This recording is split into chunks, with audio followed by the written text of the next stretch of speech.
ونؤمن به ونتوكل عليه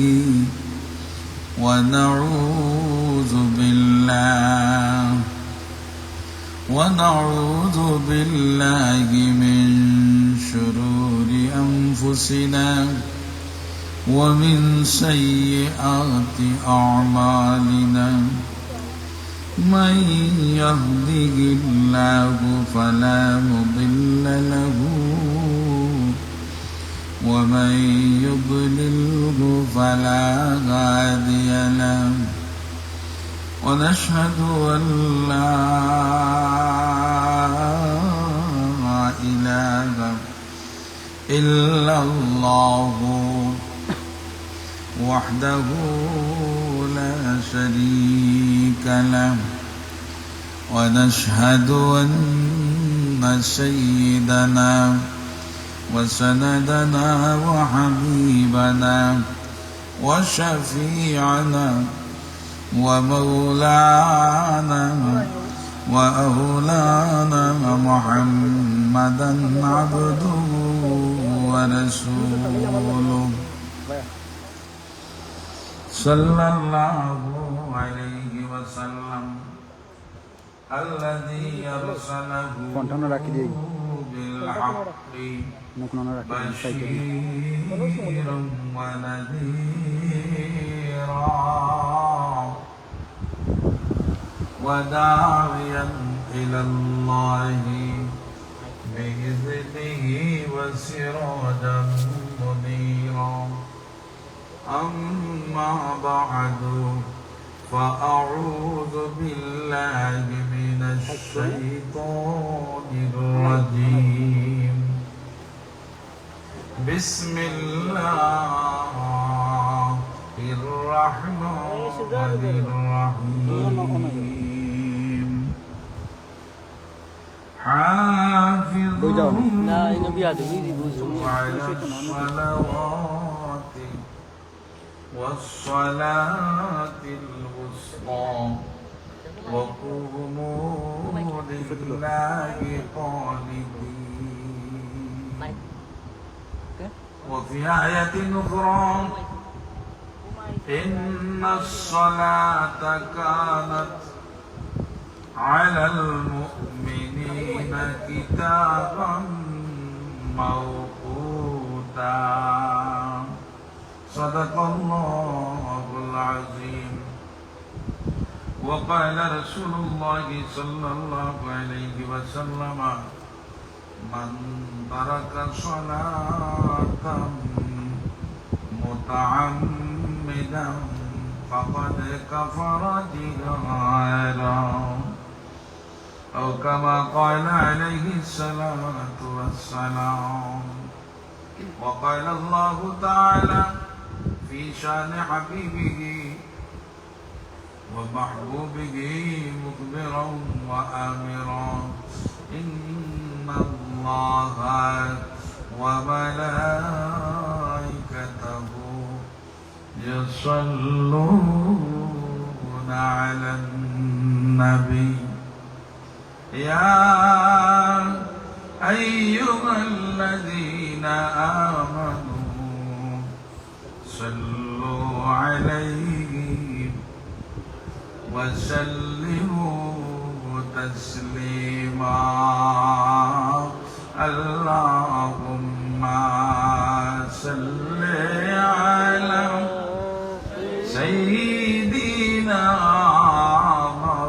مولانا محمد وعلى سيدنا مولانا محمد. اللهم صل على سيدنا مولانا محمد وعلى آله سيدنا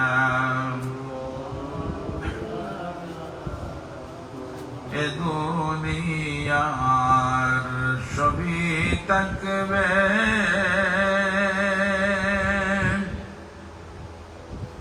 আমরা একদিন থাকবো না,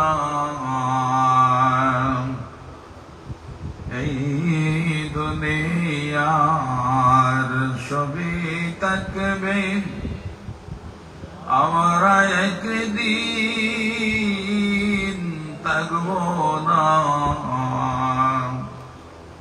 সবাই আমাদের ভুলিয়া যাবে, নবীজি আপনি ভুলবেন না। আল্লাহুম্মা সাল্লি আলা সাইয়্যিদিনা মাওলানা মুহাম্মাদ ওয়া আলা সাইয়্যিদিনা মাওলানা মুহাম্মাদ। গুনাহ সারো তওবা করো,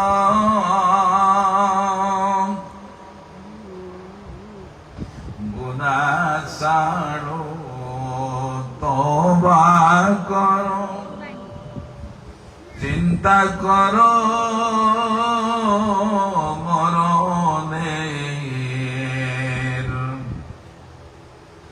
গুনাহ সারো তওবা করো, চিন্তা করো মরণের। এক সেকেন্ডের নাই ভরসা, এক সেকেন্ডের নাই ভরসা, তোমার আমার জীবনের। আল্লাহুম্মা সাল্লি আলা সাইয়্যিদিনা মাওলানা মুহাম্মাদ ওয়া আলা আলি সাইয়্যিদিনা মাওলানা মুহাম্মাদ। লা ইলাহা ইল্লাল্লাহু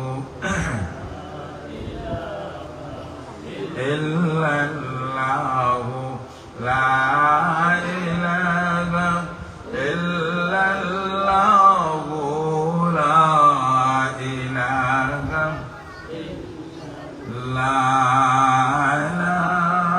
ইলাহা ইল্লাল্লাহু, লা ইলাহা ইল্লাল্লাহ। সুবহানাল্লাহ walhamdulillah, la ilaha illallah, ya Rahmanu ya Allah, ya Rahmanu ya Allah, ya Rahimu ya Allah.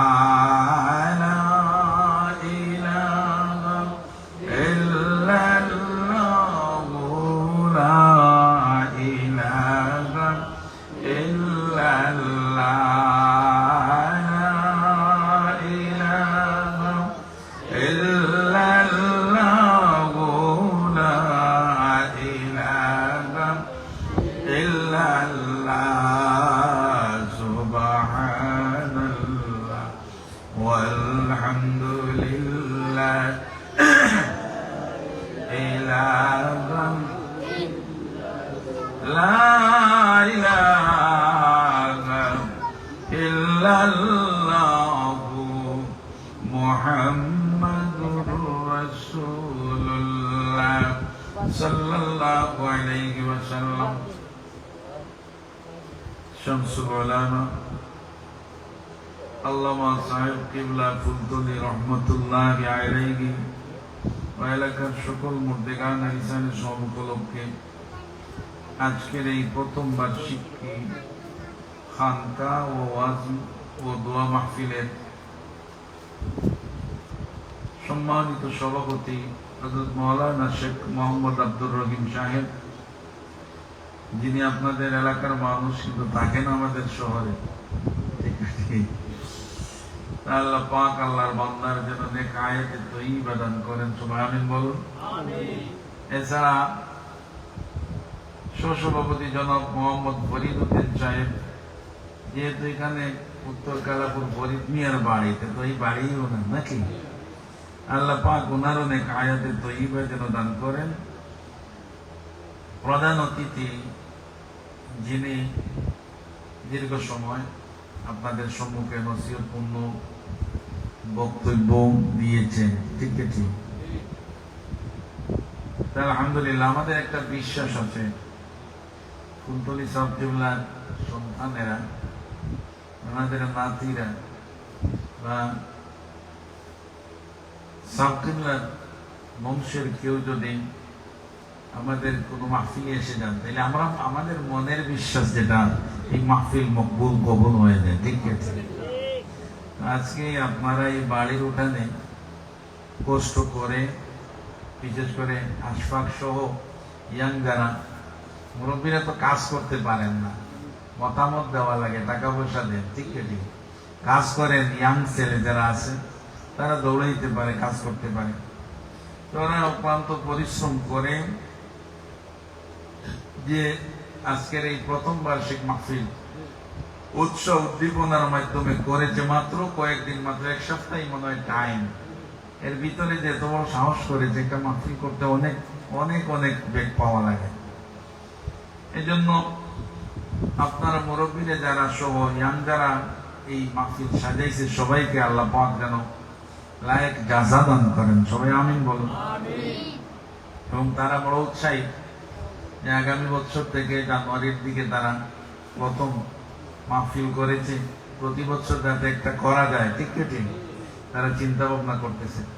তো আমরা প্রধান অতিথি হযরত মাওলানা আমর হাসান চৌধুরী, ফুলতলী, সহযোগী অধ্যাপক, আরবি বিভাগ, ঢাকা বিশ্ববিদ্যালয়, খতিব, সুপ্রিম কোর্ট জামে মসজিদ ঢাকা, হাইকোর্ট সুপ্রিম কোর্ট জামে মসজিদ ঢাকা, উনি যে নসিহতপূর্ণ ওয়াজ করেছেন এবং জিকিরও তো করাইছেন, ঠিক ঠিক।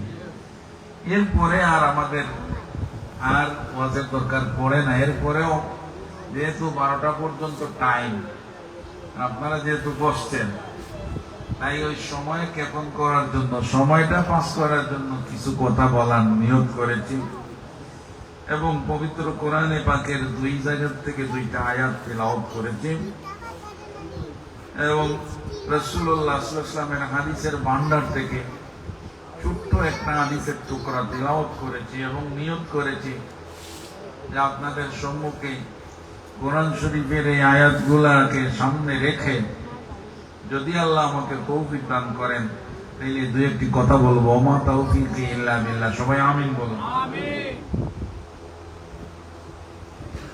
আমাদের জানা আছে ইসলামের মূল ভিত্তি হচ্ছে 5টা। কয়টা? 5টা।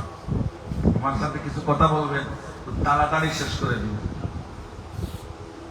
এই জিনিসটা আমরা সবাই জানি, ইসলামের মূল বুনিয়াদ কয়টা? বুনিয়াল ইসলাম খামসা। বুনিয়াল ইসলামের বুনিয়াদ বা ইসলামের মূল ভিত্তি বা মূল খুঁটি কয়টা? 5টা। আমরা জানি তো সবাই। 1 নম্বরে হচ্ছে কালিমা বা ঈমান। কালিমার নাম কি? ঈমান। ঈমান বুঝিত? কোন বিধর্মী ইমানদার হইতে গেলে কালিমা পড়া লাগে। ইমানদার হইতে পারবে? পারবে না। মাঝে মাঝে আমাদের মসজিদে নতুন ইমানদার হয়, আসলে পরে প্রথমে গোসল করিয়া, ওযু করিয়া আসিয়া কালিমা পড়াইয়া তো মুসলমান বা ইমানদার বানাইয়া এরপরে তাকে খতনা টতনা করাইয়া তার একটা ব্যবস্থা করা হয়। কয়েকদিন আগে একজন এইভাবে হয়েছিল। তো আসল হলো ঈমান বা কলিমা 1 নম্বর, ঠিক ঠিক। যতক্ষণ পর্যন্ত ঈমানদার হইবে না, শরীয়তের কোন আইন তার উপর বর্তায় না। যখনই কালিমা পড়িয়া ইমানদার হয়ে যাবে, যেই সময়ে যেই মুহূর্তে ইমানদার হইয়া যাবে, সাথে সাথে তার উপর নামাজের আইন বর্তায়, নামাজের আইন তার উপর পতিত হয়। ঠিক আছে, 1 নম্বর ইমান বা কালিমা, 2 নম্বরে নামাজ। 2 নম্বর কি? নামাজ। এগুলো জানা আছে তো আমাদের। 1 নম্বর ইমান বা কালিমা, 2 নম্বরে নামাজ, 3 নম্বরে রোজা, এটা ফরজ কিন্তু, 4 নম্বরে হজ, আর 5 নম্বরে যাকাত। ঠিক আছে, কালিমা না হইলে একটাও কোন মানুষের উপর বর্তায় না। ঠিক আছে, 1 নম্বরটা প্রথমে দরকারি। ঠিক আছে, কোন হিন্দু, কোন বিধর্মী, তার উপর রোজা ফরজ নাই, নামাজ ফরজ নাই, হজ ফরজ নাই, যাকাত ফরজ নাই। আর যখন ইমানদার হইয়া যাবে, তখনই তার উপর নামাজ ফরজ। এটা বোঝা গেল, ইমানদারের ইমানের পরিচয় দিতে গেলে নামাজ ছাড়া আর কিচ্ছু দিয়া পরিচয় দেওয়া যায় না। বাইনাল আবদি ওয়া বাইনাল কুফরি তারকুস সালাহ। আমরা যদি বলি ইমানদার মুসলমান, তাহলে কি নামাজ ছাড়া যাবে? নামাজ ছাড়া যাবে না। কারণ আপনার যে ইমানদার, এই পরিচয়টা আপনার চেহারা দিবে না, দিবে কাপড় দিবে না, দিবে টুপি দিবে না, পাগড়ি দিবে না, শেরওয়ানি দিবে না। আপনি যে ইমানদার, এই ইমানের পরিচয় দিতে গেলে নামাজ ছাড়া আর কিচ্ছু দিয়া পরিচয় দেওয়া যায় না। ঠিক আছে, বিশেষ করে আমাদের শ্রীমঙ্গলে মাঝে মাঝে আমি মুসিবতে পড়ে যাই, দাঁড়িয়ে আছে পাঞ্জাবি ও হিন্দু না মুসলিম বোঝা বড় কঠিন হয় না? এমন মুসলিম অধ্যুষিত এলাকায় ঠিক আছে, কিন্তু আমাদের এখানে তো হিন্দু মুসলিম একসাথে চলাফেরা। ঠিক আছে, মাঝে মাঝে এমন হয়, সালাম দিব না আদাব বলবো না কি বলবো কিছুই বুঝে আসে। তাইলে বোঝা গেল, দাড়ি দিয়া মুসলমানের পরিচয় হয় না। তবে দাড়ি হচ্ছে আল্লাহ রসুলের সুন্নাত। আমরা রাখি আল্লাহকে খুশি করার জন্য দাড়ি, যারা বলেন সুবহানাল্লাহ। আর কাফির বেঈমান কুফার যারা, হিন্দু যারা বা অন্যান্য ধর্মের লোক যারা, তারা দাড়ি রাখে সুন্দরের জন্য, ফ্যাশন করার জন্য। ঠিক আছে, তাই দাড়ি কাটাও যাবে না, আল্লাহ রাসূলের সুন্নাত, যারা বলেন সুবহানাল্লাহ।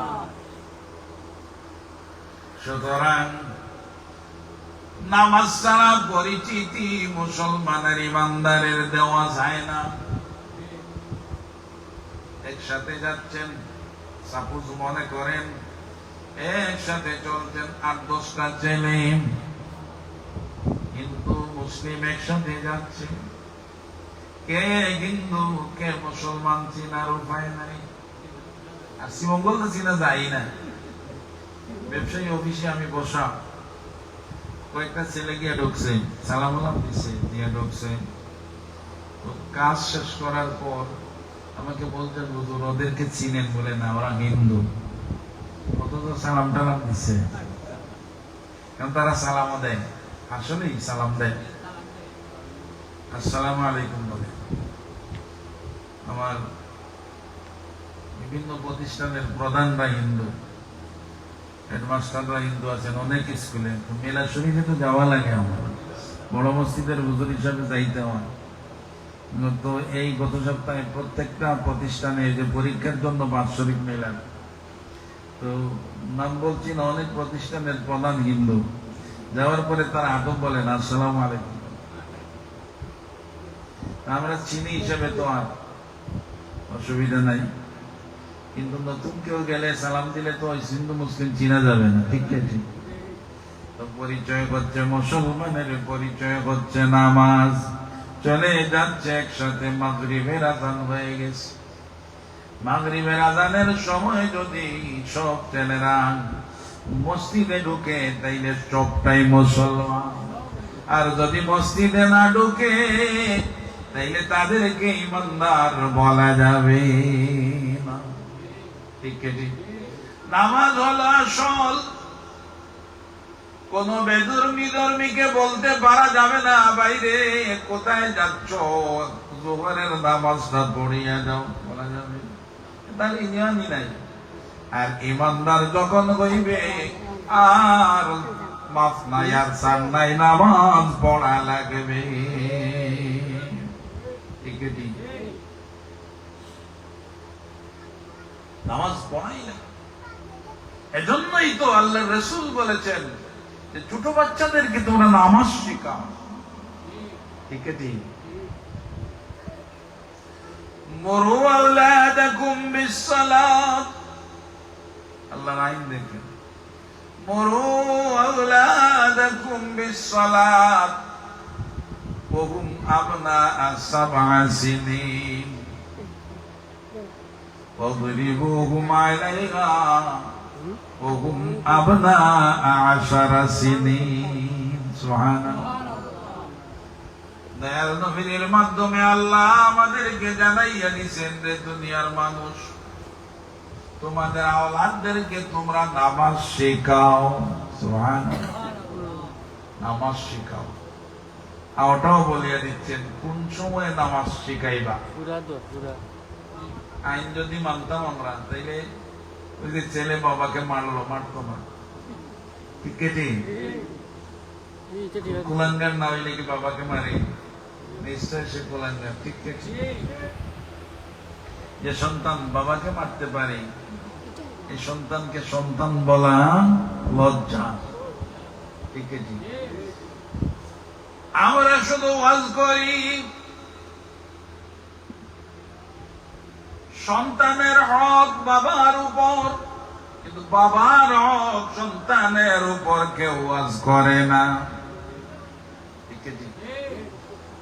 জামে মসজিদে যাইয়া বলে হুজুর, চোখের পানি সারিয়া সারিয়া কান দিয়া বলে হুজুর, আমার একটা ছেলে কথা শুনে না, দোয়া করবে।